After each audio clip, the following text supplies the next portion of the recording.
बक्सर के राष्ट्रीय जनता दल के सांसद माननीय श्री सुधाकर सिंह जी के खिलाफ मैंने पटना के चीफ जुडिशियल मजिस्ट्रेट की अदालत में विगत मंगलवार को एक परिवाद पत्र मैंने दायर किया है।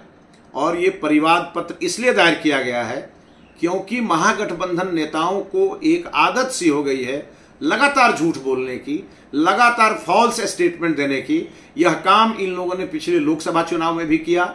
आदरणीय देश के प्रधानमंत्री माननीय मोदी जी के बारे में इन्होंने गरीब गुरबों के बीच में जाकर के यह बयान दिया, लोगों के मन में एक डर बैठाया कि मोदी जी तीसरी बार जीतेंगे तो संविधान बदल जाएगा, देश का चुनाव नहीं होगा। इस प्रकार का झूठ बोलने का इन लोगों ने काम किया। और अब चुनाव बीत गया, उसके बाद भी इनके सांसद, इनके नेता इस प्रकार का बयानबाजी कर रहे हैं। और ठीक इसी प्रकार का बयान एक बक्सर के माननीय सांसद सुधाकर सिंह जी ने मेरे ऊपर दिया है। और उन्होंने कहा है कि बक्सर में मैंने 12 करोड़ की जमीन खरीदी है।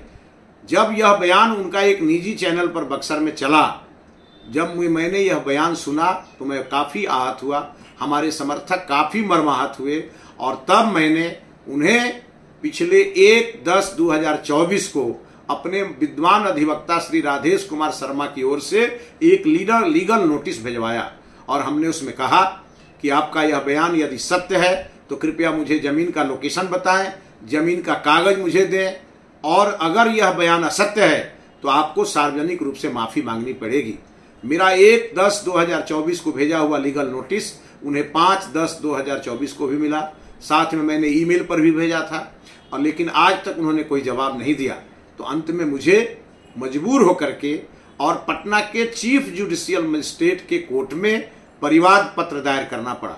और मैंने इसलिए परिवाद पत्र दायर किया है कि लोकतंत्र में झूठ का कोई स्थान नहीं है, और ये लोग लगातार झूठ बोल रहे हैं। सुधाकर सिंह जी ने यह झूठ इसलिए बोला क्योंकि मुझे जांच एजेंसियां परेशान करे, मुझे इनकम टैक्स का नोटिस आए, मेरे खिलाफ ईडी कार्रवाई करे, इसलिए सुधाकर सिंह ने इस प्रकार का बयानबाजी किया। और यह बयान पूरी तरह से फॉल्स है, और इसलिए मैंने परिवाद पत्र दायर किया है। मैं इन्हें कोर्ट में घसीटूंगा और कोर्ट में इनसे मैं जवाब मांगूंगा, क्योंकि इनकी आदत छूटनी चाहिए। महागठबंधन के नेता जो लगातार झूठ बोल रहे हैं, उनके झूठ का पर्दाफाश होना चाहिए। और अभी रामगढ़ में उपचुनाव हो रहा है, ये अपने भाई को जिताने के लिए प्रतिदिन झूठ बोल रहे हैं। इसलिए मैं चाहता हूं कि जनता की आंखें खुले, और ऐसे झूठ बोलने के लिए जिन लोगों ने पार्लियामेंट में जाके शपथ लिया है, जो विधानसभा में शपथ लिए हुए हैं, ऐसे लोगों को एक सबक भी मिले। इसके लिए मैंने मानहानि का अपराध करने वाले माननीय सांसद सुधाकर सिंह के खिलाफ पटना के चीफ जुडिशियल मजिस्ट्रेट के कोर्ट में एक परिवाद पत्र दायर किया है। और मुझे विश्वास है माननीय न्यायालय पर कि मुझे न्याय मिलेगा, इनका झूठ नंगा होगा और मेरा सत्य विजयी होगा।